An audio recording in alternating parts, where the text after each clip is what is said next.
Exam में अगर प्रतिशत कैसे सवाल आ जाए तो क्या करना है, इसको छोड़कर नहीं आना, आसान तरीके से कर सकते हो। चलो देर न करते हुए समझते हैं।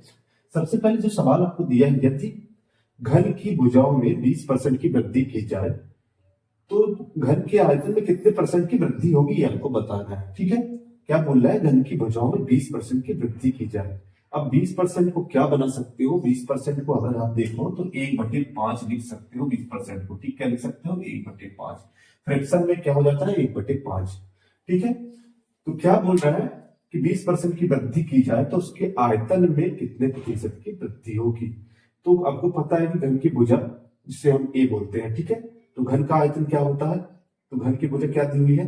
अगर मैं आपसे कहता हूं वृद्धि की बात कर रहा है, तो पहले जो वृद्धि क्या हो रही है, पहले घन की भुजा देखो 5 से क्या हो रही है 6, क्योंकि बढ़ रही है, वृद्धि हो रही है, 5 से क्या हो जाएगी 6 हो जाएगी। ठीक है, क्या हो जाएगी, 5 से 6 हो जाएगी।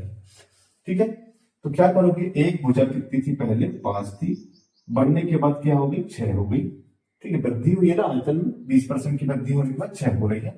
लेकिन घन का आयतन क्या, फॉर्मूला क्या होता है, ए का क्यूब, यानी कि देखो अगर ए 5 था तो वृद्धि होने के बाद ये भी क्यूब हो जाएगा। 5 का क्यूब कितना होता है, तो 5 का क्यूब होता है कि 125, और 6 का क्यूब हो जाएगा, 6 का क्यूब होता है 216। ठीक है, अब इन दोनों का डिफरेंस निकालोगे, इन दोनों का डिफरेंस निकालने पे आएगा कितना, 90। ठीक, 90 बनाएगा।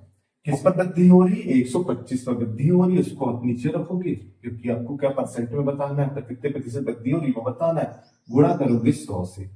ठीक है, अब यहां पर 100 से गुणा कर रहे हो, काटोगे तो ये आएगा 25 पंजे 125, 25 चौको 100, और 4 का 91 में गुणा करोगे तो 4 और 9 चौको 36, और बटे में 5। ठीक है, यहां तक क्लियर है। ठीक, तो यहां तक क्लियर है। अब इसको हल करना है, इसको और शॉर्ट कर सकते हो। तो देखो अगर आपसे जब भी नीचे 5 आए तो आप ऊपर और नीचे क्या कर दो, 2 से मल्टीप्लाई कर दो। ठीक है, तो 2 से मल्टीप्लाई करोगे तो जे हो जाएगा 728 हो जाएगा, और 5 दूनी 10, सरल हो गया। जब भी 10 नीचे आ जाता है तो उसको भाग करने के लिए क्या करना, सिर्फ एक ऊपर दशमलव लगा दोगे तो 72.8 इसका आंसर आ जाएगा। इस तरीके से आप इसको सॉर्ट करके हल कर सकते हो। वीडियो पसंद आया हो तो पेज को फॉलो करना, लाइक करना, और इसी तरीके की वीडियो देखने के लिए पेज पर बने रहें।